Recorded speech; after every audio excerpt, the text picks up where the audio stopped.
Hello everybody and welcome back to the channel. Today I wanted to review and break down the first 4 or 3 episodes of Secret Level. So far from what I've seen, this show is it's very good. The animation and from everything else to the writing and the acting as well, it's very solid. But I was not expecting, anything less from the creators of Love, Death, and Robots and a few other shows as well. But I know them from Love, Death, and Robots. But let's go ahead and jump in the first episode. This one was about Dungeons and Dragons, and the title of it was called The Queen's Cradle.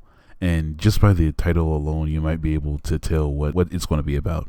So it starts with a clean shot of the beautiful night sky, and also right here we can see that it looks like the constellations are making like a face of a dragon, and we can see 2 red eyes here in the middle of it as well. And also I was looking at it like very closely, like the whole entire shot right here.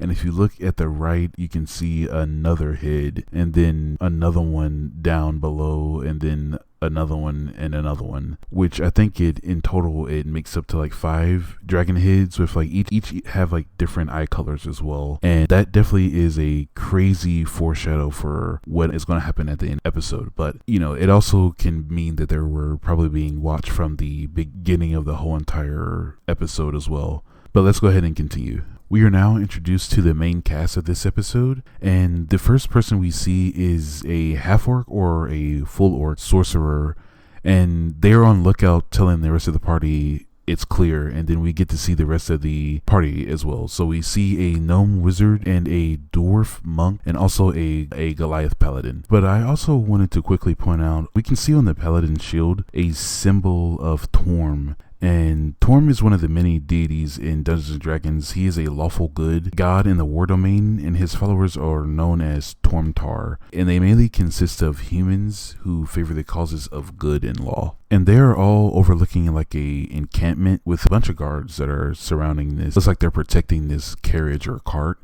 And then we jump to inside of the cart. We see a young boy who's been like locked in there, and he's being like haunted by visions of a very like evil sounding voice, and he sees a face of a dragon as well. Once they stop, the main party pulls up on to the camp, and then they start like to try to get them to surrender so they can take the boy. But the guards and stuff don't do that. They start to attack, and the party just kills all of them. And then they start to take the boy, and he is also seeing the visions again. And we see here is when the half-orc like transforms or wild shapes into a mammoth looking creature. And that's when I was like figuring out that I was wrong about the class before. I said earlier that half-orc was a sorcerer, but it's definitely a druid. And then the mammoth or the druid knocks over the cart, and that knocks out the boy as well. After that, we see like a undead looking zombie holding a crystal ball, and it's like seen through the eyes of I think like a gloomstalker. It might not be that though. And it finds them. It locates where the main party is, because I'm pretty sure they don't want that boy to go. And so they are definitely on the chase for the main party after finding out where they are. And also that character, that undead looking creature, is a lich, which is like a powerful sorcerer or not sorcerer, but or wizard or anything of any type of magical use. They wanted to like hold their power and get as strong as they can and live as long as they can. So they go through some type of ritual to turn themselves into a lich. But in the next scene, we see the boy. He wakes up, and by the looks of it, they are either inside a defensive dome spell or a Leomund's tiny hut. And then they begin questioning him, and the dwarf monk says that the marks on his face means that he's going to be sacrificed. So he's not like part of the cult. He is a sacrifice for them. And the monk also says that all of that is going to be happening at the Well of the Dragon, which is a temple that's nearby. And we also do know that the Well of the Dragon is a temple of Tiamat. So yeah, but Tiamat is a draconic goddess. She is the queen of all chromatic or evil dragons. But after hearing that from the monk, we can now definitely guess that is who the young boy is seeing, and that is who he hears in his head as well. But the boy starts to hear the voice again after all of that is going on, and after they're kind of like screaming at him, it's flashing it between seeing the dragon and hearing her voice as well. And he eventually pulls out the paladin's dagger and stabs her, and they don't like try to kill him or anything. She kind of like calls everybody off. So because she knows that he's being like tormented by something and it wasn't his fault. So they go off to talk privately.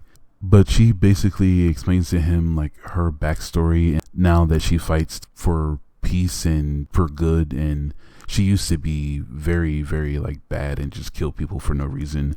And she pulls off her holy symbol on her shield and gives it to the boy. And the boy introduces himself as well as Mora. And Mora is the paladin, and the boy's name is Solon.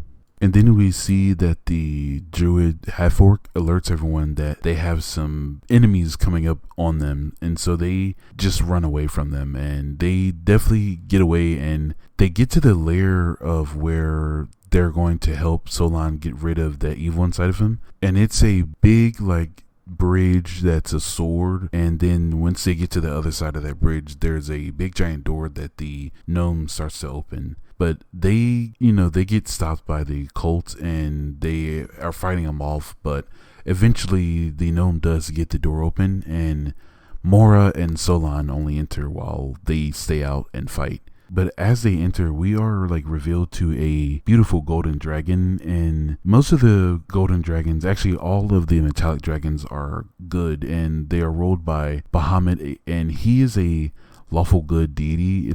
He's a big dragon as well, like Tiamat, which is like Bahamut is the brother of Tiamat, and Oriel, the golden dragon, asks Solon like what is it that he's here for, and he says that he wants help, and then the golden dragon says that he will definitely help him, but Solon is kind of like worried about the thing that's inside of him is going to hurt the golden dragon, and the golden dragon is like, because of your kindness, you deserve my help, definitely. So, and then they cut back to the outside, and they're still fighting all of the cults of the dragon, and it's like they're like destroying them, really, to be honest. Especially the monk, he's hitting everyone pretty hard with his key blaster or whatever. I don't really know how monks play, but we see the druid use a polymorph spell on the lich, and they turn it into a snail, and the wizard is like casting like burning hands and a whole bunch of other stuff as well.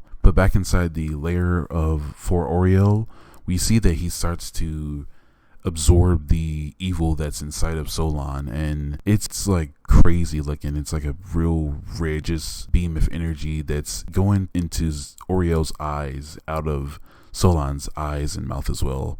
And when all of it's over, it looks like he like vomits out blood and stuff like that. It's like a quick shot of it. And they finish fighting everyone, and they head back inside to see that Solon has been saved, and all those like scarring and marks that were all over his face they like dusted off after Oriel absorbed the evil out of him. But Oriel starts to like panic because he says that he can't hold back whatever that he took out of Solon, and so he like is just freaking out and like flying over the place and breathing fire a little bit, and then he eventually like falls over, and his chest starts to turn like a pearlescent, like effervescent color, and it's like crystallizing as well. And then a dragon rips out of his chest, and then 4 other more heads we see just completely just erupt from the dragon, from Oriel, like a whole nother dragon ripped out of Oriel. And we revealed that it's Tiamat, and I'm not really sure how that was possible, but yeah, it's crazy that we see Tiamat in this scene right here. But Tiamat starts to then like attack them, and Solon is able to block it, and we see that he has like magical abilities. And the wizard says, the gnome wizard says that he is a cleric, and Solon is like helping. I think he's using like a shield spell or something like that. And Solon tells everyone to leave. He can hold them back. And all of them stay saying that no, he has help now, so they're gonna help fight. And then the episode just kind of ends right there. And I mean, it was a really, really good first episode. I didn't expect the Dungeons and Dragons one to be the first one, but it was fantastic. I really do recommend this show if you're into video games and almost just games in general. But let's continue with the next episode. Now, the next episode is in a wonderful game called Sifu. And the title of the episode is called It Takes a Life. And we see the protag is sitting at the dumpling bar in his city, and he's talking to the lady that works there, and they're also enjoying a game of shogi, it looks like. And she is feeding him the dumpling and also plays her final moves and says that the boy sucks. And the man is like, nah, I'll just let you win. And she's like, no, that you say that every single time and stuff like that, just like normal banter. But we see a group of like street thugs, it looks like heading down the street, and there's like a red tattoo of a handprint on one of the thugs' arms, and the young man gets like a memory or a flashback of he sees like the same arm or tattoo, I think, not the arm. He sees the same tattoo on another man's arm that killed his father when he was young, and he immediately just gets up and goes to fight them. But he doesn't, instead of fights them, he just follows them inside of a club. And I'm pretty sure this club is the area 2 of the actual game. But we see him just immediately just walks up to those 3 people that he sees, and he asks them, where is he? And just straight to business, the man that he asks just picks up looks like a whiskey bottle and tries to smash him with it. And the young man just dodges it and smashes the bottle in, I think against his head, and just stabs him. And then 2 other dudes starts to fight him. And he breaks the leg of the second guy, and he's like throwing a combo to the third guy, and the third guy dodges it and then slashes him in the neck with a knife, and the young man definitely does die from that. But if you played Sifu before, you know the fun does not stop there. And we see a look at his talisman, and one of the charms on the talisman shatters, and then the protagonist gets up, and the dude is like, what? Kind of like that. And then he just starts to run away after seeing him gets back up from the death. And the young man like kind of chases him, and he throws a knife at him to get him. And we see that they're on like a bridge, like a glass bridge in between 2 different buildings, and he looks down and he sees the man that he's looking for, which I think is the man that killed his father. Then he's like about to get up and finish his dude off, and we see him get approached on the other side of the bridge. Coming out of the door is a large like group of the same thugs that are in this gang that he's fighting. And then they all start to fight, and he takes out like a few, it's a lot, like at least like 15 to 20, and he definitely gets jumped and he dies the first time. And after that, we see him like fall down into like a red area. I guess like this is what he sees or feels whenever he does die while he's using the talisman, and because he can see like an older version of himself, and that's what happens when he dies. He gets a little older as well. But the only thing that I can really think of what this is the training area from the game. Like there is a red training area that looks a little like this, where you just go into to practice like your combos and stuff like that. And in the game, after each death, we can see that his fighting becomes more refined and precise like the older that he gets. And he now only has like 2 charms left, but he has a lot more experience when it comes to his kung fu capabilities. That's how the game works as well. He gets better the more he dies, and because of like, it's like the older he gets, the more skill he gains as well. It's like some weird type of time loop or time travel. I don't know. They really don't explain it. But yeah, I think that vision of the real world in this episode is like the key to it all. I just didn't really know how to interpret it. And he finally reaches Sean, which is the guy that he saw at the bottom that looked up at him. And also Sean is in the game. He's actually the boss for the second area that we play in the game. And they kind of face off, but we don't get to see the fight. And we see him walking down the street again, the young man, and he's a lot older now, so we can guess that he lost another life in that fight against Sean. But the older lady at the dumpling stand sees him and says, "You look very familiar. I'm sure your grandson was here, and he says that he loves my dumplings." And then the young man, or now older man, says that, yeah, he says that these are the best dumplings in the city and he had to come and try them. And we see him do that little trick, or I'm not sure what exactly it's called. I'm pretty sure it has like a cultural meaning in Japan and stuff like that, but we see him do that with his chopsticks, and then he eats the dumpling, and the old lady recognizes it and then realizes it's the young man, and she tells him that, you didn't have to give your whole life for this either. And then the episode ends. That was a very short episode, but it was very good animation. Like, the animation looked exactly like almost how the game looks, which is very, very cool. Like, not all the other episodes are really doing that. But I will say, I think I would recommend to y'all to play that game if you play video games. But yeah, let's continue with episode 3. Now, unexpected to me, the next game for the episode is New World, and the episode is called The Once and Future King. To start, in the beginning of the episode, we see the king is traveling from his old kingdom in search of new land, and he's looking through like a telescope, and I think he does see the new island, and all of a sudden we just cut to them their ship has been destroyed, and they're all like being drowned, and his squire is the one who saves them from the drowning, and then they wash ashore on the New World Eternum. And then the king Elstrom then decides that he wants to conquer this land and rule it as his own. They find like a lady on the beach that's been looting the shipwreckage, and they approach her that Elstrom is a king and explain to her his backstory and everything about where he comes from. And then Elstrom tries to knight her, and she thinks that he's like about to hurt her or something, so he kicks dirt in his eyes and then takes the sword from her and stabs his squire, and then kills him and Elstrom as well. And they wake back up on the island, still back on the beach, and they're still there. It's not like they went to a different, like heaven or something like that. And then they realize like they think they're just like chosen people or something like that. So they go on to conquer the land, and they eventually reach the castle of where the king is at and stuff like that. But when they make it to the throne room, Elstrom challenges the king of Eternum to a duel. He accepts, and the king kills Elstrom like a lot. He challenges him a lot. Like, Elstrom doesn't really give up, and he challenges him a lot, and he dies a lot. And also, that is one of the mechanics of the island. We know that there's like a material or mineral in the island that keeps the people that arrive there alive. None of them can die, and that is also in the game as well.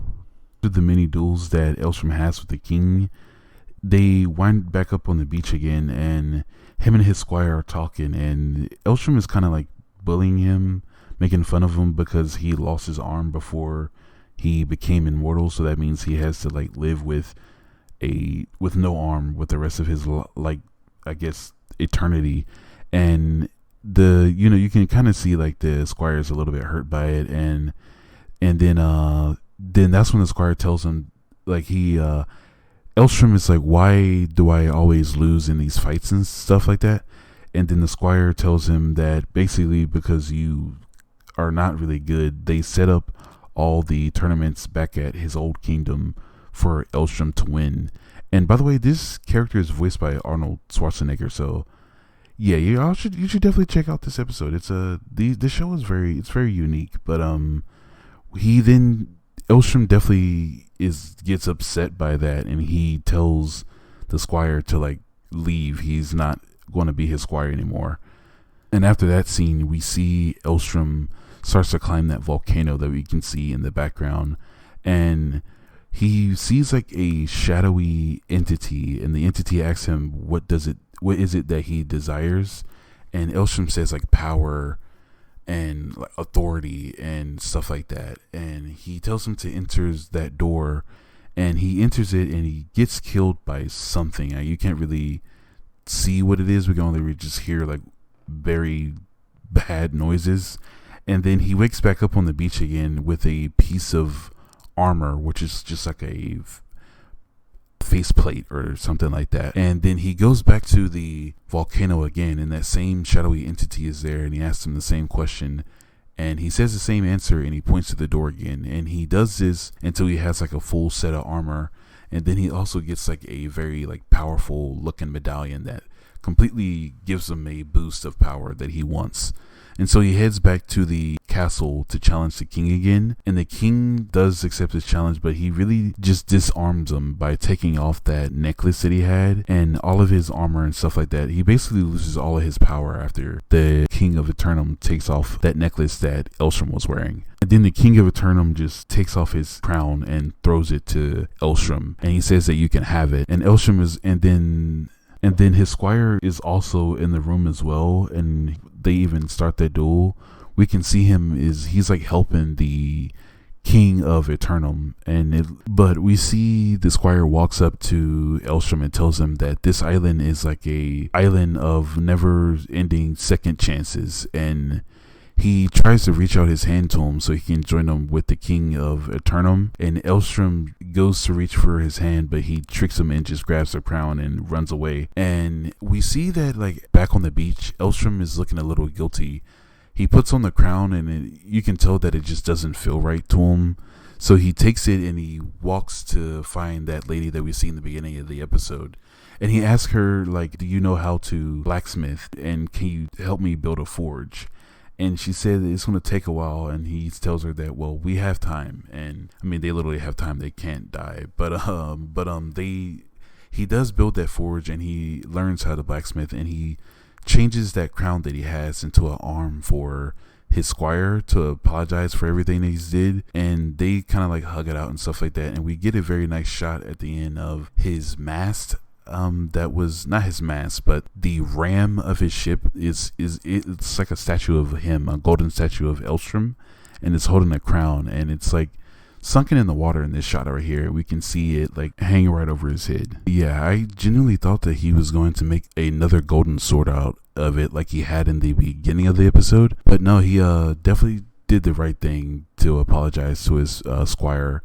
And yeah, but yeah, that was the end of that episode, and thank you all for watching. Please let me know what y'all think about those first 3 episodes and just about the show in general. But the next video that I put out will be the review and breakdown of the remaining 5 episodes. But have a good one, everybody, and I'll see you on the next